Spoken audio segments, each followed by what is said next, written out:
Sepekan pasca banjir bandang yang melanda 4 desa di Kecamatan Batang Toru, Tapanuli Selatan, Sumatera Utara, tumpukan potongan kayu besar masih menumpuk di aliran Sungai Aek Garoga. Dari hasil pantauan udara terlihat kerusakan yang cukup parah, dampak musibah banjir bandang yang terjadi.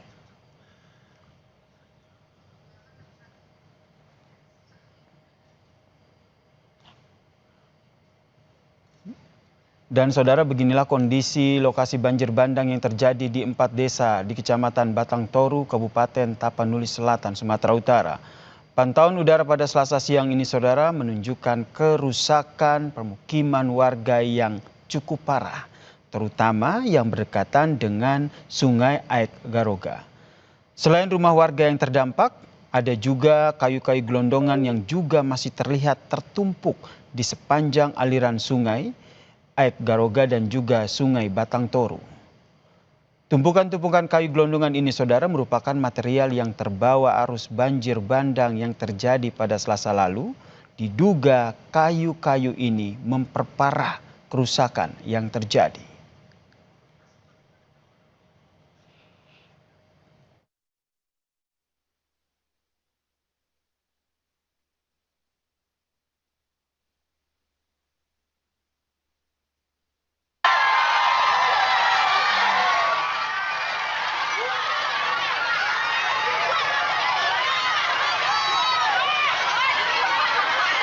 Saat menyumpai korban bencana di posko pengungsian di Padang, Sumatera Barat, Presiden Prabowo Subianto sempat menyinggung soal kekayaan alam yang harus dinikmati rakyat.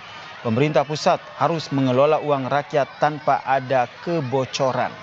Disambut tepuk tangan korban banjir, Prabowo pun menegaskan maling-maling pencuri uang rakyat harus disikat dan uangnya harus dikembalikan ke rakyat.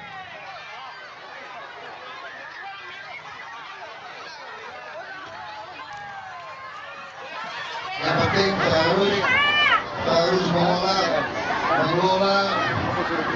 di pusat supaya kekayaan negara benar-benar untuk rakyat. Dan tidak ada kebocoran, tidak ada maling-maling yang mencuri uang rakyat.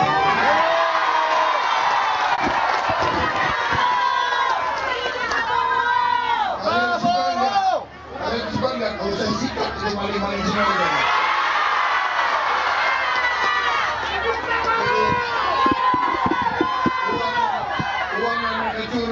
Nanti kita alirkan semua ke rakyat. Ya.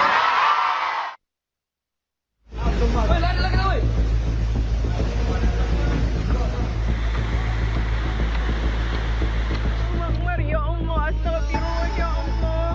Tolong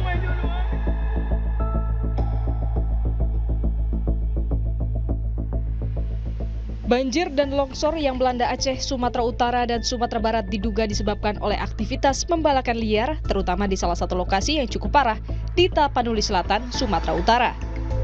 Hal ini dibuktikan dengan banyaknya kayu-kayu yang terbawa banjir di Sungai Aek Garoga, Kecamatan Batang Toru. Kayu-kayu itu terlihat ada bekas potongan dan kulit kayu yang terkelupas tak alami.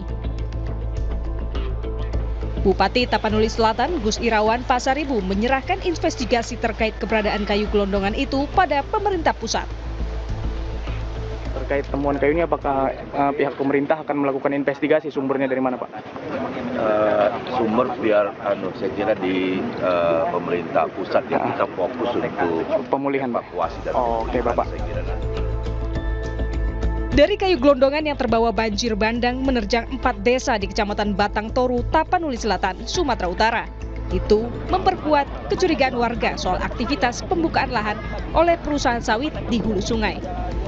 Di lapangan yang kita pastikan itu bukan tebang alami, tapi melainkan ada eksploitasi alam yang terjadi di hulu sungai, Pak. Yang pertama sih yang dugaan kita, karena beberapa tahun ini yang aktif melakukan aktivitas di hulu itu dugaan kami itu ada PT Sago Plantation, Pak. Mereka yang memang sejauh ini perusahaan yang melakukan kegiatan penanaman kelapa sawit. Sementara itu, Menteri Kehutanan Raja Juli Antoni mengatakan evaluasi tata kelola kehutanan akan dilakukan. Rangkaian bencana itu menunjukkan ada kesalahan mendasar dalam pengelolaan lingkungan. Karena itu, ia menegaskan bahwa kementeriannya akan melakukan introspeksi terhadap seluruh kebijakan yang selama ini dijalankan. Tapi ada momentum yang baik ya untuk kita mengevaluasi, introspeksi bahwa ada yang salah nih dari pengelolaan hutan dan lingkungan hidup kita.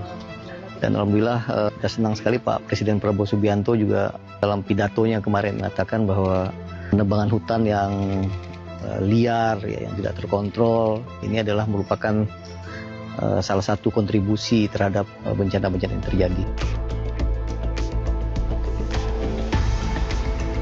Saya coba untuk memperlihatkan bagaimana besar-besarnya kayu gelondongan yang hanyut tersapu banjir bandang Selasa kemarin.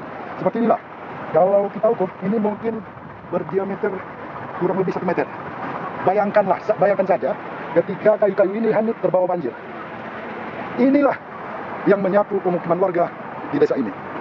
Pemerintah daerah melalui Bupati Tapanuli Selatan telah menyerahkan investigasi masalah gelondongan kayu ini ke pemerintah pusat. Ini nantinya akan ditunggu masyarakat korban terdampak. Apa jawaban terkait gelondongan kayu yang tengah menumpuk ini? Khairul Bazar, Tapanuli Selatan, Sumatera Utara. Banyaknya gelondongan kayu yang terbawa banjir bandang memperkuat dugaan eksploitasi berlebihan di kawasan hulu sungai. Bagaimana evaluasi tata kelola hutan pasca bencana ekologis yang terjadi di Sumatera? Kita bahas bersama juru kampanye hutan Greenpeace, Sekar Banjaran Aji. Selamat petang, Mbak Sekar. Selamat petang, Mbak. Mbak Sekar, kalau dari temuan Greenpeace sejauh ini, asal-muasal dari kayu gelondongan ini dari mana?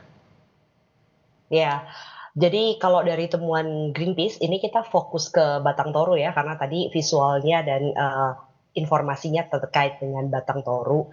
Ada hal yang mendasar, yakni kami menemukan setidaknya dari tahun 90 sampai 2022, ada deforestasi yang lumayan besar. Jumlahnya sekitar 70.000 hektar atau sekitar 21% dari seluruh luas dasnya Batang Toru. Kini, kalau kita bicara hutan di wilayah tersebut, hutan alam yang tersisa itu tinggal 167.000 hektar atau sekitar 49% dari DAS. Itu lokasinya pun di tengah. Dan kita bisa lihat, dibandingkan dengan areal perizinan berbasis lahan dan ekstraktif secara keseluruhan, luasnya sekarang ada sekitar 94.000 hektar atau 28%.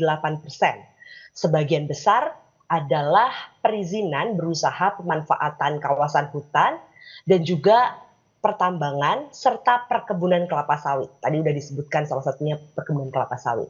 Nah, dalam cerita tersebut kita bisa lihat bagaimana bagian hulu itu sebenarnya sudah beralih fungsi gitu ya, menjadi pertanian kering, sedangkan bagian hilirnya beralih fungsi menjadi perkebunan sawit dan juga industri bubur kertas.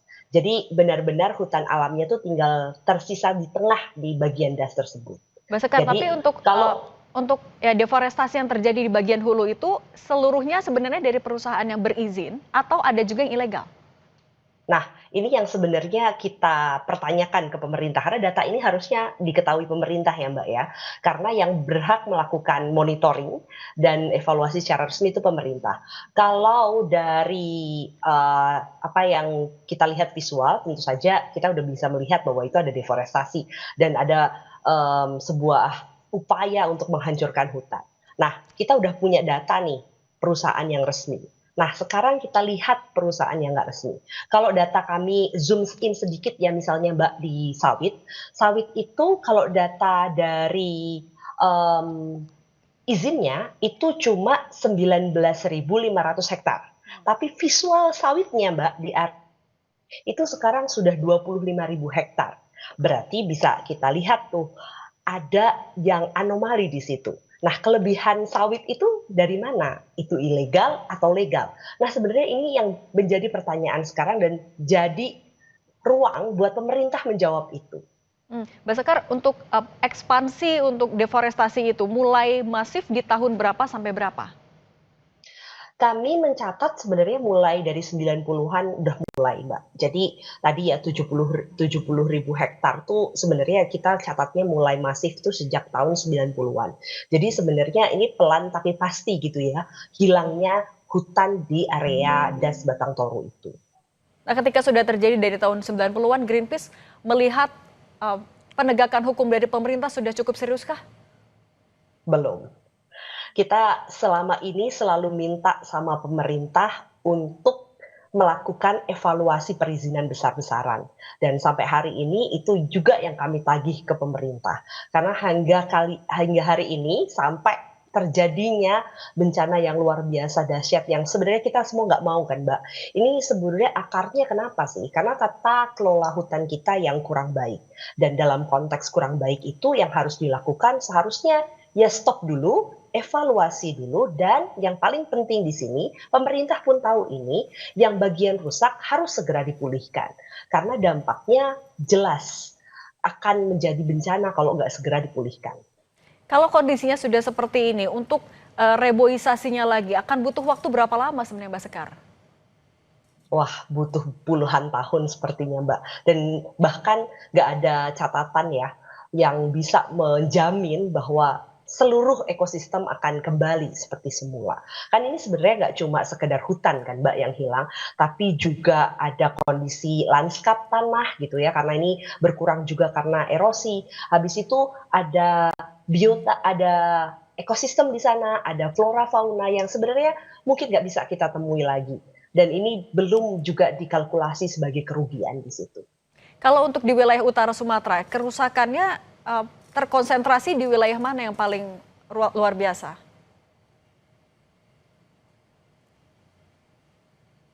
Sebenarnya kalau kita lihat di Pulau Sumatera, hampir semua das gitu ya, tutupan alam di masing-masing das itu berkurang, kurang lebih sekitar 25%. Nah, ini sebenarnya menunjukkan bahwa di daerah area aliran sungai gitu ya, di Pulau Sumatera, itu sebenarnya posisinya sekarang sedang kritis. Nah, kalau kita cek hutan alamnya berapa, sekarang tinggal ada 10 sampai 14 juta hektar atau sebenarnya kurang dari 30%. Padahal sebenarnya kita harapannya itu ya setiap das minimal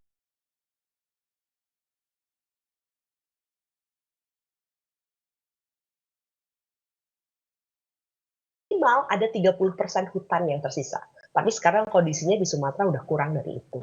Tapi kalau dari catatan Greenpeace, banjir bandang di wilayah Sumatera yang disertai dengan gelondongan kayu dengan jumlah yang banyak sekali seperti ini pertama kali atau sebenarnya sudah pernah? Sebenarnya kalau kita lihat dari track recordnya banjir, itu kan bukan pertama ya Mbak, di Sumatera sendiri pernah ada banjir besar gitu beberapa tahun yang lalu. Dan dulu sebenarnya juga ada gelondongannya, walaupun mungkin visualnya nggak seheboh sekarang gitu. Jadi ini sebenarnya bukan pertama kali. Dan yang kita sesalkan adalah kenapa ini bisa terjadi gitu. Kenapa kita harus menunggu sampai ada bencana berikutnya, sampai kita harus berpikir untuk menjaga hutan kita. Padahal kan harusnya nggak perlu ada bencana sampai kita punya inisiatif untuk menjaga hutan kita.